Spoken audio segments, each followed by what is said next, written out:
Hi everybody, ఎలా ఉన్నారు? బానే ఉన్నానండి. ఇంకా బీపీ షుగర్ ఏం రాలేదు. జస్ట్ అ థాట్, రావట్లేదా? ఒక ఆలోచన నన్ను తినేస్తుంది. ఒక 3 years నుంచి.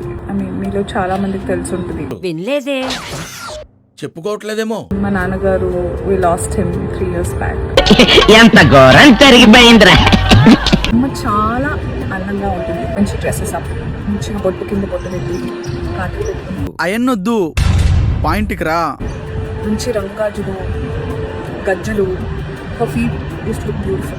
ఏయ్, నువ్వు పాయింట్కి వస్తావా, అక్కడికి నేను రమ్మంటావా? And then there's been a change in my life. అంటే నాన్నగారు మమ్మల్ని వదిలి వెళ్ళిపోయారు. అయ్యయ్యో, నన్ను తినేస్తున్న ఆలోచన ఏంటంటే, ఏంటది? మనకి బొట్టు, కాటుక, గాజులు, గజ్జలు ఇవన్నీ అమ్మ పెట్టింది కదా.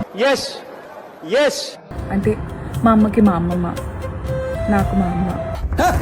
వేదవసోది దాన్ని పెళ్లితో లింక్ పెట్టి, ఇఫ్ ఎనీథింగ్ అమ్మమ్మ చనిపోయినప్పుడు కదా అమ్మ ఇవన్నీ ఒకవేళ వదిలేసుకోవాలి అనుకుంటే చేసేది.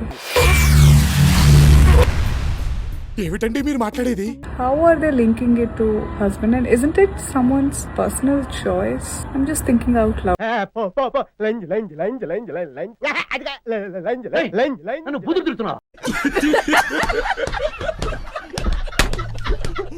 నేను ఎవరిని ఛాలెంజ్ చేయట్లేదు, ఇది ఎవరికి వ్యతిరేకంగా కూడా మాట్లాడట్లేదు. నాకు డౌట్ వచ్చింది.